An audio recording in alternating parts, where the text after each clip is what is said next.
We have to make the decisions now in order to have a better lifestyle for our children by the year 2050. That are really more innovative and perhaps more conservative than the ones they're trying to copy from the West. Now, what might be called the second level, but very important problems, need to be addressed. I would say air pollution is one of the obvious problems that need to be addressed.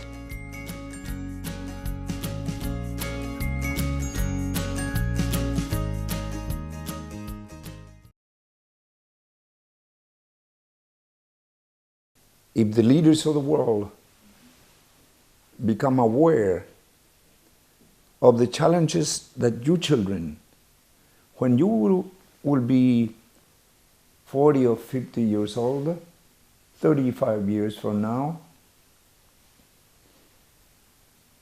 you and your children and the children of our children will confront dramatically different challenges than the ones that we're confronting today.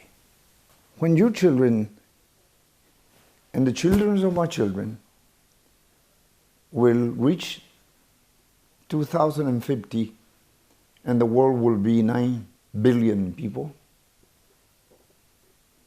they will confront different wars about different challenges.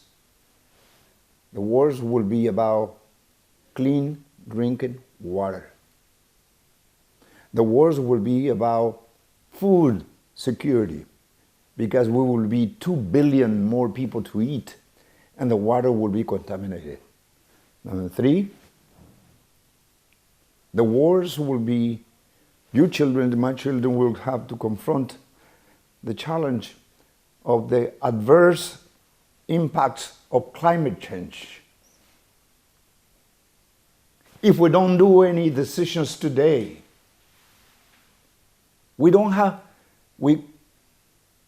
cannot have the luxury to wait until 2050 to make decisions.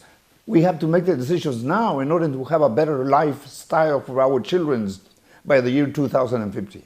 One of the things that has impressed me over the years is that as China has developed, one thing that it has paid close attention to is ensuring that basic services, basic infrastructure is available widely to all of its population. China does not have the kind of slum areas that one finds in cities, in other cities of Asia. So there are other cities that have done well in providing services, but China is one of the only country that has started from a fairly low income level, has grown rapidly, and has done that without the emergence of serious slum areas. So I find that very impressive, because China has been able to expand, and yet at a very basic level has provided basic human needs to all of its population, and I think China should be congratulated on that. It has problems. Every country has problems, and certainly now what might be called the second level, but very important problems, need to be addressed.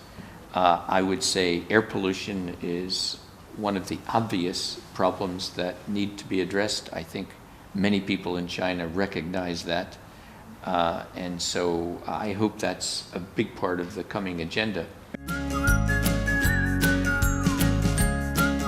I think there's a lot of poverty in the world. A significant portion of all of the people on Earth are living in poverty. China is having a tremendous period of expansion right now, and an awful lot of people in China are entering the middle class for the first time.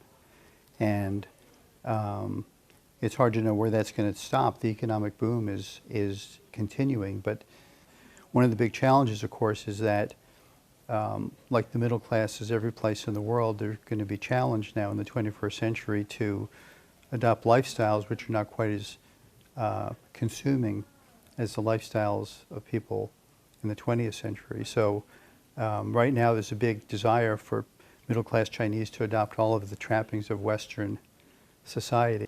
And I think we're all looking at the 21st century for people to be living a more conservative lifestyle, consuming less. And so it's a challenge for all the middle class in the world, but especially for China that's just becoming middle class. It's an opportunity to adopt lifestyles that are really more innovative and perhaps more conservative than the ones they're trying to copy from the West.